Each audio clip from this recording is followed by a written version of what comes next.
So this limud will be לעילוי נשמתו של בנימין בן לב ולעילוי נשמתה של מרים בת חנוך. Also for the רפואה, ההצלחה of Shia ben Sarah Perel, and for the marriage, מזל טוב, מזל הטבה, סימן הטבה, of אלנה בת אפרים מרדכי, with דוד בן לוסיאן. בעזרת השם, לחיים טובים ושלום. So,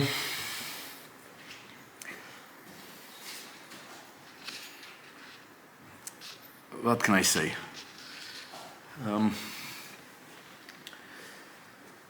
The king works in wondrous ways. You know, Einstein would have said, Soto is the Lord. And that's actually the subject. Why? Because you see, there's a lot we assume about God's kingship. You know, we've had this very interesting expression, Melech Basadeh, the king is in the field. One doesn't always realize that this expression and this concept is actually a pretty new concept. It came from the Balatania, the Alter Rebbe, who was relating to what the Ari had given, to what the Arizal had explained about the Yud Gimel Midot and the month of Elul, and the particular relation between the month of Elul and the Yud Gimel Midot. And so why was this bothering the Alter Rebbe? Because you see, the king, considering God as the king, isn't something that directly relates to the Yud Gimel Midot. There is the Yud Gimel Midot, or without going into all the details, the Kabbalistic details, relate to what's called Ari Ranpin. And it's a manifestation of God, which is, as the term says, Ari Rapin, which is for the Hebrew, which is the Aramaic for the Hebrew, Ererapaim, which means the long breath, which means then patience. But you see, our relation to God as the king normally is through what we call Malka Kadisha Za, which is Zair Apin, short breath. And understanding, relating to God as the king manifested through Za as being short breath is not something that you want as a relation to, particularly in these days. And that, it seems, was the reason that the Ari was insisting to relate the month of Elul and then month of Tishrei to the Yud Gimel Midot. Because normally a king, you see, and you see it also in the brachot that you have left now, that have changed in the Amidah for the Aseret Yemei Teshuvah. What do you have? You have Zochenu, you have in Michamocha. But in brachot, in the Amidah, you really only have HaMelech HaKadosh, HaMelech HaMishpat. And there's a lot we assume about HaKadosh Baruch Hu in relation to the Midot of Rachamim. In fact, as is well known, or should be well known, the Talmud Yerushalmi in Maseret Brachot says that it is not a good thing we do when we assume that God is only made of Rachamim. In fact, the Zohar never told us that he's only made of Rachamim. The Zohar talked about the Kelim, the conduits, the recipients of Rachamim in relation to HaKadosh Baruch Hu, but insisted that the 13 Midot are the Kelim of HaKadosh Baruch Hu of Rachamim. And so you could ask, and in a way you should ask, so is there anything else? And that's what the Gemara was alluding to, that there is indeed something else, another matter. But that's on the side which is of Mishpat. And that's the reason we say HaMelech Mishpat, because we can't ignore that exists. I won't talk about that now. That's something which is beautifully midrashic and of a very great inner nature in relation to Parashat Mishpatim, and maybe I'll have the great honor of being again your guest on Parashat Mishpatim, and then we'll talk about that. But what is it I wanted to mention? You have another midrash in Mechilta de Rabbi Shimon Bar Yochai, where Rabbi Yossi, the famous Rabbi Yossi, the extraordinary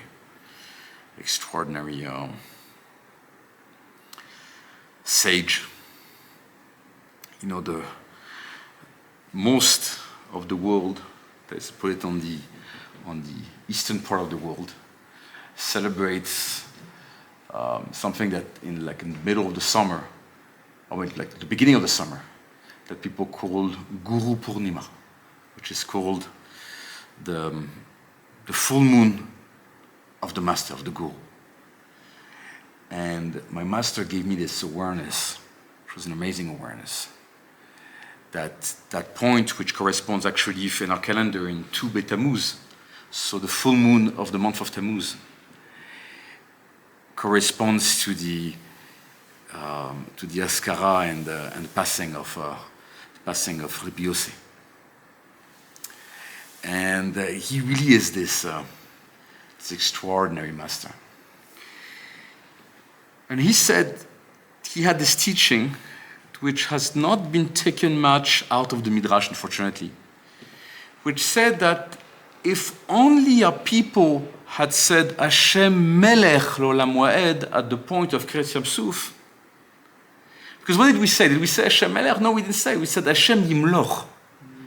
We pushed the Melucha of HaKadosh Baruch Hu to later, to tomorrow. You see, we're very funny people.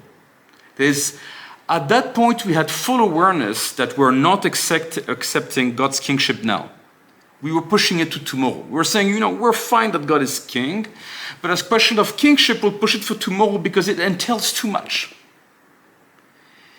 Then came, millionaires later, Chassidut, and we overturned this whole thing. And we took God's kingship for granted. And we're saying that not only he is our king, but he is the king of the world. And that's to be, accepted, and you just have to engage with that reality. But that's not the way that the Tanaim and Amoraim looked at it. They understood very well that at the point of Kriyat Yam Suf, we had a choice. But even in the greater awareness, there's no greater revelation for our people than this passage of Yam Suf, of the Red Sea. It's what the Midrash says of that, what even the maiden saw, the female servant saw, at the point of Kriyat Yam Suf, that Adonenu Hanavi Yeheskel did not see. Did they not accept it at Mount Sinai? Kingship? Surely. No, no. It has nothing to do with kingship at that point. In fact, we corrected in our tefillah. That's the very reason that when we say Shirat Hayam every morning, what do? We actually say Hashem Yimloch L'Olam Wa'ed, and we give the Targum, Hashem Malchut Ekaim. His Malchut, his kingship is established. We say that as a type of a tikkun, as a way to actually correct our non-saying, the fact that we were those naysayers at that point, and we refused to give HaKadosh Baruch Hu kingship. Now, Rabbi Yossi said, had us established and accepted kingship of HaKadosh Baruch Hu at that point, we would never had suffered the melucha, the shlita of any ummah, of any people or any malchut. In other words, what we call and what we know to be the existence of those 4 malchuyot, in which we are in the last one, which is called malchut romi, we would never have suffered it. We would never have known the destruction of the temple. We would never have been exiled from our land. But who can say that we were not exiled? Who can say that we didn't suffer the most terrible things, including not too far ago, the Shoah? And so where's God's kingship inside that? How does it work? And aren't we saying in our tefillot, Melech al kol haaretz? Is it what we're saying? So is it that we're observing? Is it what we're saying that this is so, or something else? So you have a teaching in the Zohar, and it's part of one of the greatest level of awareness that you have in the Zohar. The Zohar is a compendium of different texts, of different revelations that were embedded at different times, embedded in this lower world, revealed. There was at the time of Moshe de Leon, there has been different embedding down. In other words, I would call them downloads. And one of those downloads is called Sifra de Rabbi Abba Saba, which is called today the Sabbatim Shpatim. And as you know, it's a very, very, very, very, very dear Torah to my master, Shalom, to myself and anyone who has followed his ways. And it's actually a very dear Torah to the Ari himself. You will have a hard time finding one page of Kitvei Ari which doesn't mention Rabbi Abba Saba. In fact, there is a school in Kabbalah that says that Rabbi Abba Saba was really the teacher of the Ari. And it's the Ari himself who said that the teacher of Adonenu Bar Yochai was Rabbi Abba Saba. Because he is the anonymous Saba mentioned in Tikkun HaZohar. Now, they have this text. I don't know how much time we actually have. I guess judging them. About half an hour. Okay. 14 minutes. So we have this text which takes from Pasuk of Adonenu Hanavi Yirmiyah. And it really says something that I guess we all assume to be in a certain way. And it actually says that we all assume so.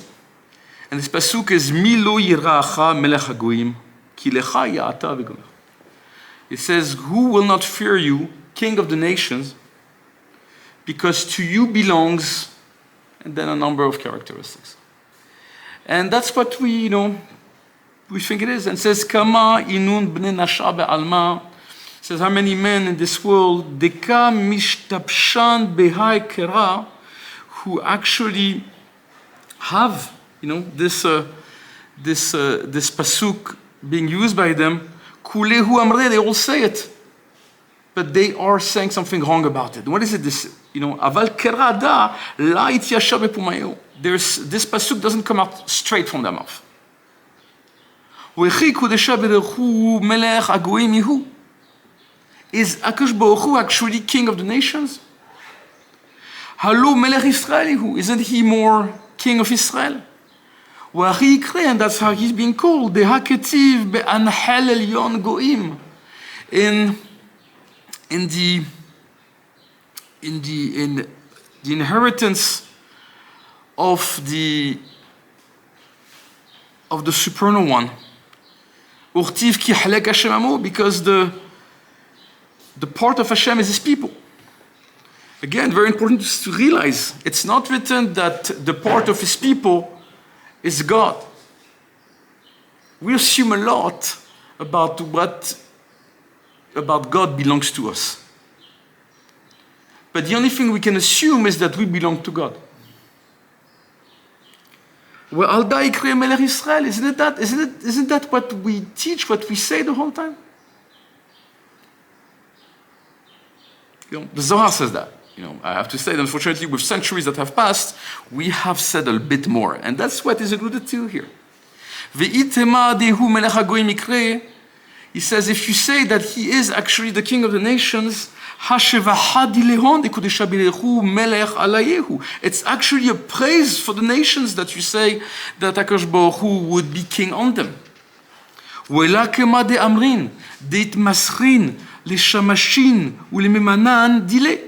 And not like we usually say, that it has been actually handed down, that this kingship over the nations has been handed down to the servants, to the appointees of God, and not that God himself has it. Uthu, furthermore, Sefa dikra dirtiv ki bechol chachmei hagoyim uvchol malchutam me'en kamocha, because among all the sages of the goyim and in all their kingdoms there isn't like you. Kol ha-shevaha-ihu l'sheramin. If you really listen to this pasuk, it's actually a praise for the other people. With Hawaii-hu, and one should be even puzzled, astonished, perplexed by this. Why? How is it that through this pasuk they haven't already went up, ascended to the highest realms?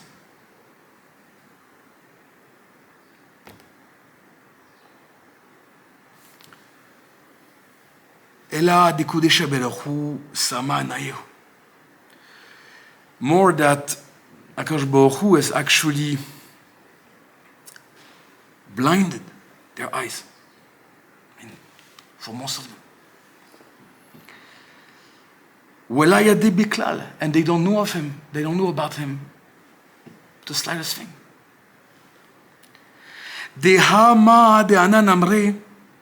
Because isn't it what we say about nations in general? That they are just nothing. And null and chaos. Dirtiv kol hagoyim ka'ain negdo me'efes vatohu nachshevu lo. Ha'ikara ila'a rabba v'yakira shawelon kerada. He says this pasuk that we have in Sefer Yirmiyah is actually very precious. And it's actually supernal and great. Very precious for whom? For them, for the nations. In fact, my master, Alav Shalom, used to say that spirituality exists inside the nation. Only through that pasuk.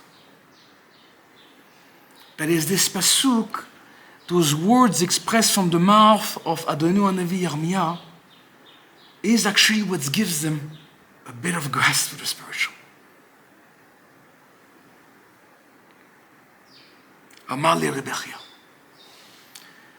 Rabbi Chia Barwa, the famous who had this most gracious outlook on the spirituality of the nations. And if you don't believe me, just come and ask, and we'll talk about it. He says, V'haketiv, and what does he cite? He cites the very mizmor that we've been taking over and over again on Rosh Hashanah. About the Tekiyat Shofar.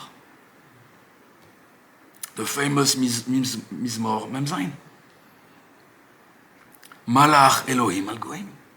It says, God reigns on the Goyim. So he's confronting this extraordinary master, this old man at the sea, who is Rabbi Abba Saba, and says,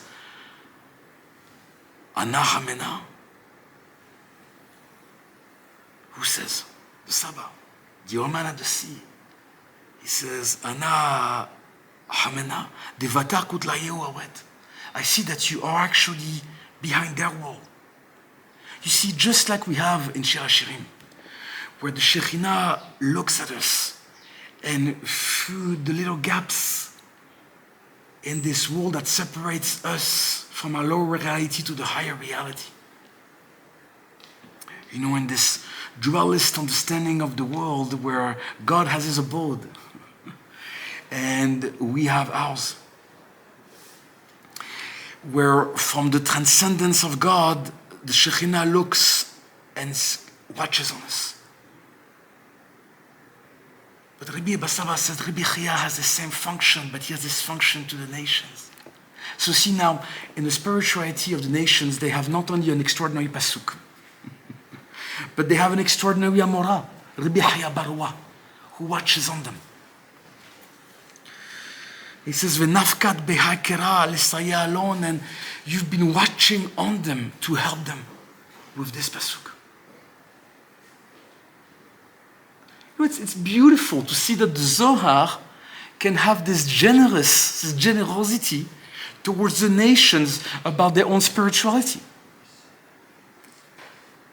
He says, "Hawali le'atava bekadmita." I would have to come back to the beginning of all things. Alma de'amna on what I said. Aval kewan de'ashkachna lach be'archa. Now that I find you on the way. Who? Rabbi Abba Saba, the old man at the sea. You know, the warrior at the sea. Finds Rabbi Chaya. And he says, now that I find you, I will move you from that reality behind the wall of the nations. And I will move everything back here. Tahaze. He says, come and contemplate. Kol shemahan, kol kinuyan dishmahan, de'it lekudesh haberechu, all his names, all his appellations, kulehu mitpashtan lehareyu, they all are spread according to their different paths. Vekulehu mitlapshin ilan bilan, and they all enclose one the other. Vekulehu mitpalegin, they bifurcate, they subdivide liarchein ushvelin yedian into other subpaths. Bar shema yehida'a, a power for the one name. Berir dechol she'ar shemahan, who is clearer than any other name. De'ahasin le'ama yehida'a, berir mikol she'ar amin, who's been given, who's been attributed to one people. More purity and clarity than any other people. Vehu ot, ihu yod, okay, wow, hey, people is of course the alefin. Dirtiv, ki halek Hashem amo. Vatem adevekim. Bashem. Bishmada mamash, for this name you cling. Yatir mikol she'ar shemahan, more than any other name. So here he says something that we in a way all know, only that sometimes we just like push the boundaries here and there. And what is it? That there is one name, Shem Havaya Baruch Hu, the name of HaKadosh Baruch Hu, Yud, Ke, Wav, and Ke. That corresponds to us, a unique people. A unique name to a unique people. In a unique land. V'shema had mikol sharav sheman. But there is one name from all his other names. Ahu it peshat, that spreads or expands, with it pelag and branches, lekama arhein ushvilin, into other paths. Veikre Elohim, and it's Shem Elohim. V'hasin shemada, and he bestowed this very name. It pelag letatae dehai alma, and it was distributed till the lowest parts of this world. It pelag shemada, and it was apportioned le shamashin, to the attendants, ou les memanan, ou to the appointees, the min menahage lisharamin, for the ones who actually are conducting or reigning on the rest of the people. So listen to this. He's telling you there is Shemoyah Baruch Hu, but there's a question of shlita. What is that shlita, that governing, that control, this kingship on the nations, it goes through Shem Elokim. And he continues and says,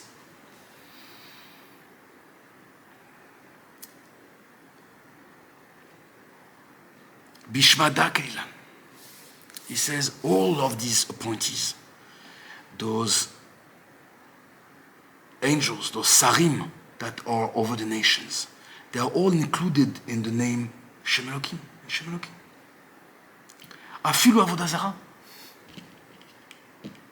Even Avodah Zarah is included inside that.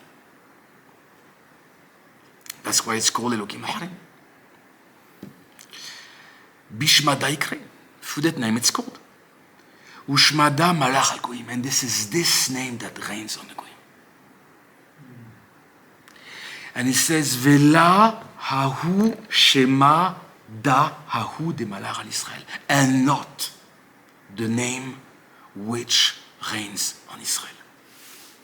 And through that he breaks the Sabbat Mishpatim, who again was one of the main masters of Diari himself, breaks one of the greatest misunderstandings we have in our people. And he said himself, he said, it's in the mouths of everyone, this pasuk. But it doesn't come out straight out of their mouth. They don't understand it. And he says, and what is the matter here? Is that Shem Elokim is what reigns on Goyim. Shem Havaya Baruch Hu, not yet. And he says, Dehu Yehida'a. He says, Da Ahu de Malach al Israel. So Shem Havaya is what reigns on Israel. Dehu Yehida'a is unique. Le'ama Yehida'a. A unique name for unique people. Le'ama di Israel Ama Kadisha. For the people of Israel, a holy people. Ve'itema alarcha da nukim kera dirtiv. And if you say, well, it's exactly the matter that, that on this path we're talking about, on this concept has been established, this pasuk, it says, Mi lo yiracha melech hagoyim, who will not fear you, you king of the nations? He says, Deda ihu shema deka malach al goyim, Elohim, which obviously is, right, this Shem, this name, this Shem, which actually reigns on the Goyim, Elohim. Deha dehelu be sharia we dina be sharia. He says that actually, as we know, the trembling and the din and judgment actually belongs to that name. Lav achi, it is not such. Welav al daitmar, and this pasuk was not said on this Shem. Which pasuk? Who will not fear you, king of the nations? This is not on this name. Dehi achi afilu avodah zara biklala daihu. Because then even avodah zara would be included. In other words, if you would be saying that the pasuk in Sefer Yirmiyah that says, who will not fear you, king of the nations, and you would say that actually taking from the Mizmor that you used on Rosh Hashanah, that, well, then it's obviously, it's Elokim, who is reigning on the nations. If you would go over these misunderstandings, then you would say that actually, when you say, who will not fear you, king of the nations, you are saying, who will not fear you, Avodah Zarah? Where are your boundaries? Where do you go with this? So of course, you can be like those that say, well, there's no such thing as Avodah Zarah. Avodah Zarah is a misunderstanding. The Zohar contradicts that, and many times. Kabbalah contradicts that, and many times. We're not about saying that Avodah Zarah is an illusion. It's not an illusion. At least if you go with the understanding of the Zohar and Kabbalah, you can't say it's an illusion. You can't say it's a misunderstanding. It's something real. But then you have to know, where is it, what is it, where is it included, how does it work? Where is it that even it can work? What's behind it? You see, we've all heard about what happened at the point of the Egel Zahav, the golden calf. And we all, I hope, heard those extraordinary midrashim telling you that it's not that the golden calf was just like some inert, some piece of gold that just was looking nice and when nothing was happening. No, this thing was actually animated. This thing was actually moving. This thing has expressions. We weren't just a people that had been deluded into thinking that there was such a thing as adoring, as worshipping a piece of gold. No, it goes beyond that, much beyond that. And yet, as we fell for that, and HaKadosh Baruch Hu forgave us, what was given to us? The Yag Midot. There's this very Yag Midot that we started with a big question, actually is rooted in the answer to our failing, to our failures, to our extraordinary failing at that point. And we know that in a way, Parashat Kitisa is like an answer to Parashat Mishpatim, and not going to talk more about that now. But he says to Rabbi Chaya, the old man at the sea, tells him, Aval kewan de kutla de hawad samir vatre. But now that the wall that you were leaning on, it nesach, melted, fell down. Kera kaem al kiyuma beistakluta ze'er. We can, the pasuk, that we were looking at, can be expressed and can stand with just looking at it slightly. Mi lo yiracha melech hagoyim. Who will not fear you, King of the nations? So what does it say?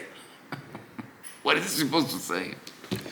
It says, Ve'itema de melech hagoyim al kudesha berechu itmar. If you say that melech hagoyim is said on HaKadosh Baruch Hu, lao achi. Pay attention how much he repeats that. For you to get it. Until this generation, it's hard for people to get it. So you have to repeat it.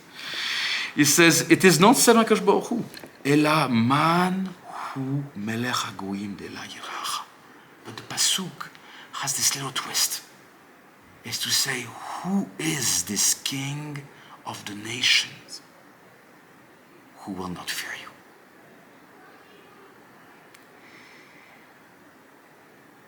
And who will not tremble from you. Who will not, it's another type of trembling, another type of fear, will not fear you. Mi melech hagoyim de la yiracha. Who is this king of the goyim that shall not fear you? That would dare not fear you? Who is this king of the nations? What, there is such a thing as a king of the nations? Yes. You see, we refer to HaKadosh Baruch Hu as Melech Malchei HaMelachim. You have three levels. You have the level of really the king. You have the third level, of the earthly kings. We have now, in Great Britain we have now a king. And what do you have? What is Malchei HaMelachim? What is the middle level? The middle level are the king of the kings. And who are they? They are what's called Melachim Kadma'im. You see, the first mention of the kingship of God on us is in Parashat Vayishlach. Ve'ele HaMelachim asher malchu be'eretz Edom lifnei melech livnei Yisrael. That's the first time that one mentions it. And we know in the teachings among the students of the Ari, we know the importance of the term lifnei. So much the case, actually, that the term lifnei was put in bold in the manuscript of Rabbi Chaim Vital on his Shar Psukim, and later on in all the printings, till the printing today.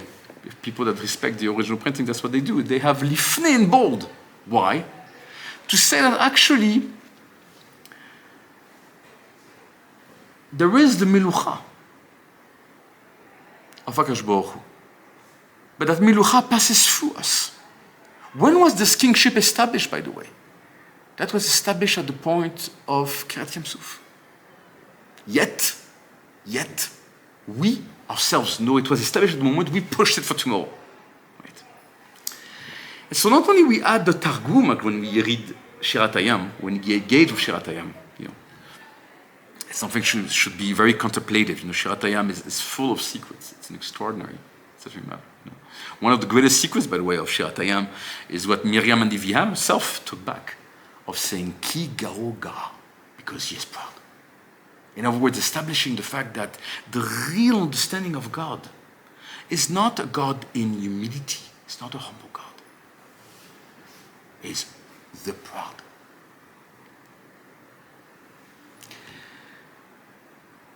And so what do we add part of the Targum? Well, we add from Sefer Chazon Ovadia, who says, Vayeta Lashem HaMelucha. We add it, right, at the end of Shirat Hayam, every morning. Why? Because it says, well, there will be kingship for God. And so we want to be clear that though we push it to the future, it is something that will take place. And that the Nevi'im themselves said. It will happen, it will take place. And so to finish this extraordinary teaching of the old man at the sea, he says, Kegav nada, hallelujah, hallelujah avdei Hashem, hallelujah Hashem, Hashem, the beginning of the Hallel. He says, man, dishma le, the one who would listen to it, really, who would really pay attention to what is being said upon the Hallel, la yada, Micah Amar, he doesn't know what is being said. Why? Because it says, Kewan de Amar, hallelujah, ufachi, hallelujah avdei Hashem, it says, hallelujah avdei Hashem. So what does it mean? It means like praise the servants of God. Are we saying praise the servants of God? Are we saying to people to praise the servants of God? No, of course not. But isn't it that it should have been written? Like, what would have made sense to us would be that it would have been written, Avdei Hashem, hallelujah, Shem Hashem. Servants of God, praise the name of God. Uf, acha, hawa, le, also here, in a way, it should have been written. Mi melech hagoyim. Who is this king of the nations? De la yiracha, who doesn't fear you. Ela kola al tikune itmar. But everything was done according to its own tikkun, to its own purpose.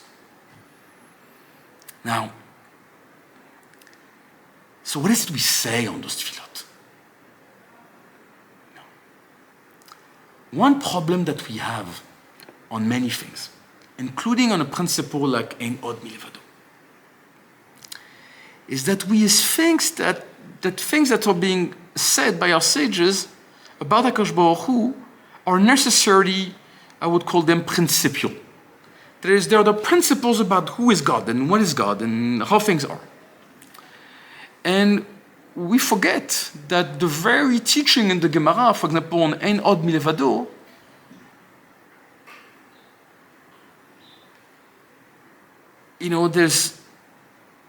there was a woman, some very interesting sorcerers, who collected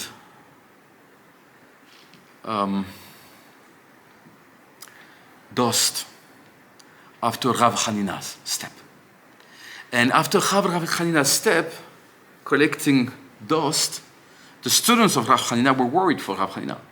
They went to Rav Hanina and they said, look, she's collecting dust after your steps, so there's an intention here, and it's not some type of benevolent thing going on here, right? She really wants to harm you. And what did he say? He said, no, but will apply for me the principle of Ein Od Milevado. Now, it sounds great like that. And a lot of people think that they can do the same. The problem is that the Gemara continues and says, but that doesn't apply to other people, because Rav Hanina was very special. He had a very special zchut. And what are we talking about? We're talking about understanding that there are forces out there. Of course, we want to establish the kingship of God. And as is written in Chazon Ovadia, Vayeta Hashem Lashem HaMelucha, and for God there will be kingship. And as we say in our own tefillot, we say Melech al kol haaretz. You know what is our tradition? That it is through our brachot, it is through our tefillah that we can finally, there, between Rosh Hashanah and Kippur, establish God's kingship on the world. Why not before Rosh Hashanah? Why is this between Rosh Hashanah? Why? Because at that point, we have something particular going on with Zar, which I'm not going to go into the details of it. And if you relate to a melech, you know, there was an old nusach that was not just saying just melech in the Zochenu. It was saying melech Rachman, the compassionate king. And that corresponds to Erer Apayim. And obviously, what is the time that Moshe Rabbeinu came back, which corresponds to the Yag Midot? What is that time that he came back to us after all of that? It's the day of Yom Kippur. So in other words, that revelation of the Yag Midot, which is a revelation of the level of Erer Apayim, of Melech Rahman, is at that point, is at that time. So it is at that point that we can establish ourselves the kingship on the world. You see, I'll give you just a few minutes of a little story. There is a very important trait in our relation to God, which is called bitachon, which unfortunately many people confuse with emunah. You know, because, as we know in the Zohar, in the Mizmorim, emunah belongs to God. Wador emunato, you know, it's his emunah. But what is ours is a matter of bitachon. Yet there's been a lot of questions about where is this bitachon acting. Rabbeinu Yonah, you know, the Catalan Kabbalist, was a cousin of Rabbi Moshe ben Nachman, of the Ramban, looked at two interpretations of two ways of looking at our bitachon. Because we assume, there's a thing that we almost constantly assume, in particular in our tefillot, is to say that we are certain that somehow he will give us what we want in this world. And a lot of the interpretation of the bitachon is unfortunately related to that type of statement. And we make three assumptions by doing that. The first one is that we have some type of certainty. The second one is that anything to do with God is about giving us, you know, what we want. And the third one is that it will be in this world. So Rabbeinu Yonah had two objections, two ways to actually look at that. And he knew that somehow we have to reject one of those assumptions. His first interpretation was saying, well, we shall reject the third one. So we can be certain that God will give us what we need, what we want, but it will be in the world, in the becoming, not in this world. Okay. It's not a very hard way of looking at things because, you know, and there are many among us who look at it still in that way. His second interpretation and way of looking at things was to say, well, you know what? No, I'm going to look at it differently. I'm going to simply actually reject the first one. So saying we can be certain that he will give us in this world what we want. But we can hope and pray. And in a way, that's the basis for a lot of our bakashot and what we have in all those days that we're asking in relation to the year. And then came Rabbi Avram Yeshaya Karelitz, what people call the Chazon Ish. And he was quite kind of bothered by what Rabbi Yonah said on this. And he said, well, shouldn't we actually look that there's also another way of looking at this where we would reject the second assumption? And what is it? Is that we can be certain that God does not to give us, but that he does what he needs and what corresponds to him and what corresponds to his will and not having to do with what always is our own will. That are totally disconnected from us. In fact, we talked about different times that things have been very terrible for our people. Rahman al-Islam, may God spare us. And one of those times has been the Shoah.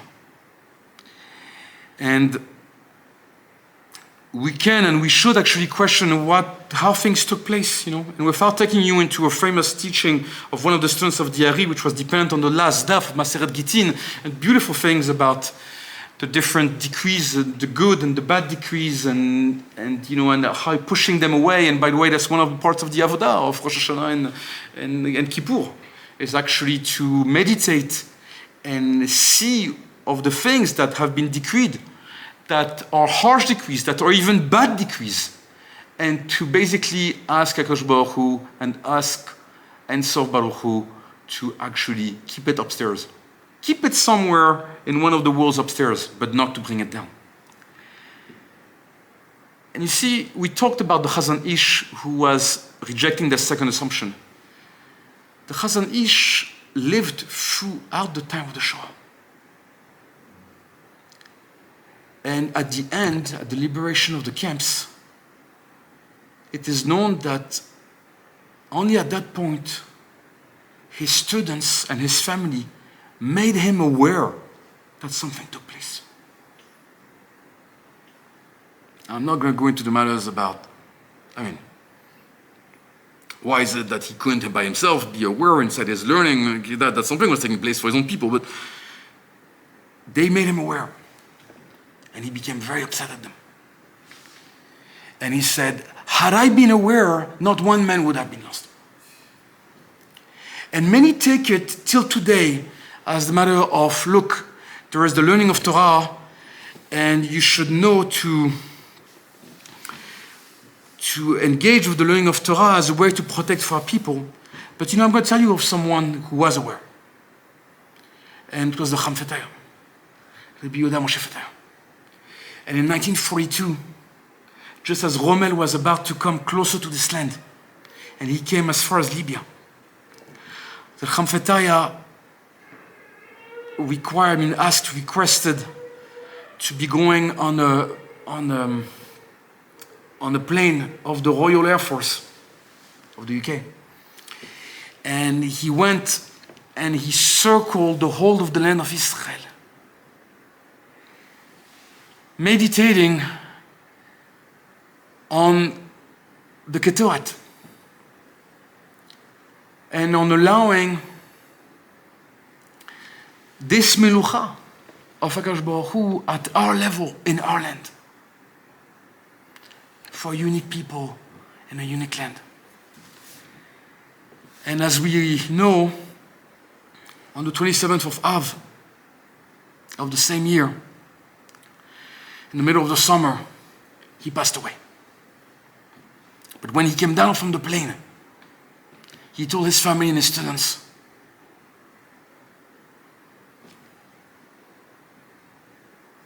this malchut, this kingdom of that fellow, Yimach Shemo v'Zichro, will not make it till here. And his army will never come till here. By the way, you should know there's been a fascinating book that has been written based on the archives of all that time about what is it? What is the reason that Rommel never made it with his army? Never made it. And it's a set of circumstances. You could write it as a new Megillat Esther. It's a set of circumstances that came together. Astounding. What's most amazing is that the one who wrote this book has no clue about the Khamfetaya and what happened at that point. But you can see, behind each one of the events, this tefillah of our great sage, Rabbi Yehuda Moshe Fetaya, Zerat Tzadik Livracha. So may our tefillah, as we are in those days from Rosh Hashanah to Kippur, and as we engage with Kippur, not only allow us to push away harsh decrees, but allow us to establish God's kingship, first at our level, then at the level of our people, and then B'siyata Dishmaya at the level of the world where it should not be taken for granted. Gmar Chatima Tova. Thank you so much for coming and joining us, and thank you to all of you on Zoom for your patience in accommodating the fun and games that we had today. I'm really pleased that we got this Torah in just before Yom Kippur, and I bless you to have a wonderful Gmar Chatima Tova, and come back and teach us again. We love your teachings. Thank you, everybody. Be blessed. Shana Tova, and we'll see you next week. God bless.